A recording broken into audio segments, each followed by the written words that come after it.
എല്ലാവർക്കും നമസ്കാരം. ഇന്നിവിടെ ചെയ്യുന്നത് എല്ലാവരും ഇഷ്ടപ്പെടുന്ന ഒരു ചായക്കട പലഹാരമാണ്.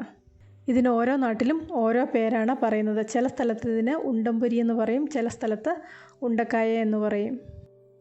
ഇനി നമുക്ക് നല്ല പെർഫെക്റ്റ് ആയിട്ടുള്ള ഉണ്ടംപൊരി ഉണ്ടാക്കുന്നത് എങ്ങനെയാണെന്ന് നോക്കാം.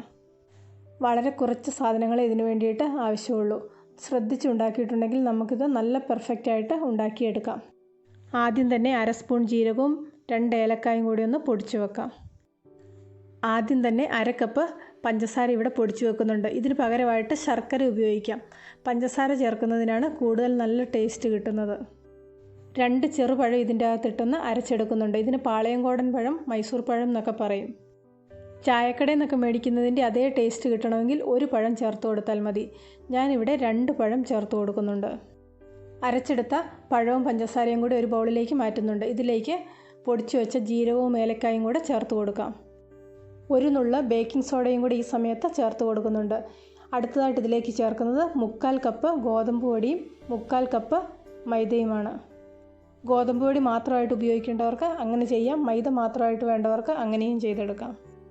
വളരെ കുറച്ച് ഉപ്പും കൂടെ ചേർത്തതിന് ശേഷം ഇത് കൈകൊണ്ട് നന്നായിട്ടൊന്ന് കുഴച്ചെടുക്കണം. ഇതുപോലെ കൈകൊണ്ട് നന്നായിട്ടൊന്ന് മിക്സ് ചെയ്തതിന് ശേഷം ഇതിലേക്ക് കുറേശ്ശെയായിട്ട് വെള്ളം ഒഴിച്ചു കൊടുത്ത് ഒന്ന് കുഴച്ചെടുക്കാം. ഇങ്ങനെ ചെയ്യുമ്പോൾ എപ്പോഴും കൈകൊണ്ട് കുഴച്ചെടുത്തെങ്കിൽ മാത്രമേ ഇത് ശരിയായിട്ട് കിട്ടുകയുള്ളൂ. ആ കറക്റ്റ് പാകമൊക്കെ അറിയണമെങ്കിൽ നമുക്കിത് കൈകൊണ്ട് തന്നെ ഒന്ന് കുഴച്ചെടുക്കണം.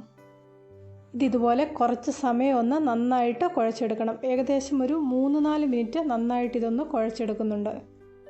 ഇതുപോലെയൊന്നും നല്ലവണ്ണം കുഴച്ചെടുത്തെങ്കിൽ മാത്രമേ ഉണ്ടംപൊരി നല്ല പെർഫെക്റ്റായിട്ട് നമുക്ക് കിട്ടുകയുള്ളൂ.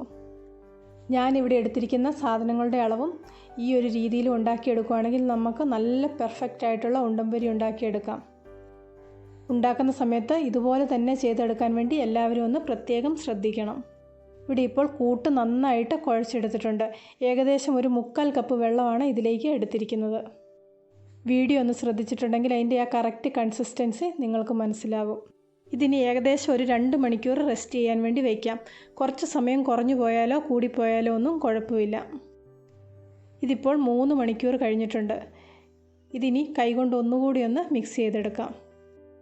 വൈകുന്നേരം ഇതുപോലെ ഉണ്ടാക്കിയെടുക്കണമെന്നുണ്ടെങ്കിൽ ഒരു ഉച്ചയാകുമ്പോഴത്തേക്ക് ഇതുപോലെ മിക്സ് റെഡിയാക്കി വെച്ചിട്ടുണ്ടെങ്കിൽ വൈകുന്നേരം ആകുമ്പോഴേക്ക് നമുക്കിത് ഉണ്ടാക്കിയെടുക്കാം. ഇവിടെ കറക്റ്റായിട്ടുള്ള മിക്സാണ് ഉണ്ടാക്കിയെടുത്തിരിക്കുന്നത്. ഇതിലേക്കിനി വെള്ളമൊന്നും ചേർത്ത് കൊടുക്കേണ്ട ആവശ്യമില്ല. ഇവിടെ ഒരു ഇരുമ്പിൻ്റെ ചീനച്ചട്ടിയിൽ എണ്ണ ചൂടാകാൻ വേണ്ടി വെച്ചിട്ടുണ്ട്. എണ്ണ നന്നായിട്ട് ചൂടായതിന് ശേഷം ഇതുപോലെ ഓരോന്നായിട്ട് ഇട്ട് കൊടുക്കാം.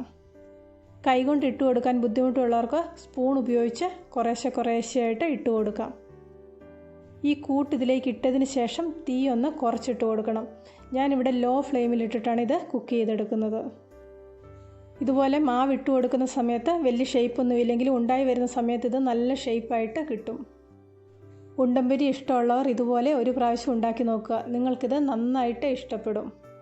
ഇന്നത്തെ ഈ റെസിപ്പി ഇഷ്ടപ്പെട്ടെങ്കിൽ ലൈക്ക് ചെയ്യണം, ഷെയർ ചെയ്യണം, നിങ്ങളുടെ അഭിപ്രായങ്ങൾ അറിയിക്കണം. കൂട്ടത്തിൽ ചാനൽ സബ്സ്ക്രൈബ് ചെയ്യാത്തവർ ആരെങ്കിലും ഉണ്ടെങ്കിൽ സബ്സ്ക്രൈബ് ചെയ്യാനും മറക്കണ്ട.